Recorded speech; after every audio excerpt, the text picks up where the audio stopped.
Well, Merry Christmas. It's so beautiful to see a white Christmas. And for anybody watching that's not in our area here, too bad. We got a white Christmas, and it's one of the greatest things to wake up to in the morning and see snow everywhere.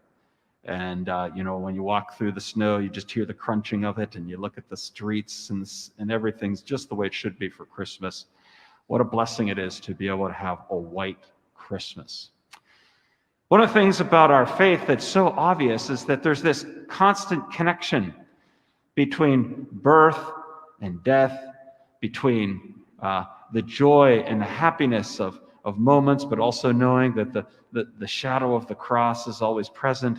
And you can't help but to think in this COVID-tized world and in the realm that we're living in right now, there's this kind of somberness. I mean, the fact that we're still dressed up in Halloween costumes with masks on, that many of us for Christmas couldn't gather as we normally did. And you can't help but to see something that Fulton Sheen used to talk about, which is that connection between the crib and the cross. And that's why it's so striking today that, I think this is red. I'm wearing red because the church has us contemplate the day after the birth of our Savior, the birth of a saint into heaven through martyrdom. And we hear that gospel today in which it says, obviously, that in order for us to be saved, we have to endure and be faithful. And that's why it's so encouraging to see all of you taking the risk to come out in the cold, taking the risk to come out in this culture to worship Jesus, to taking the risk to coming in COVID time into a church. All these risks. They might sometimes feel the way St. Stephen took the risk of preaching Jesus.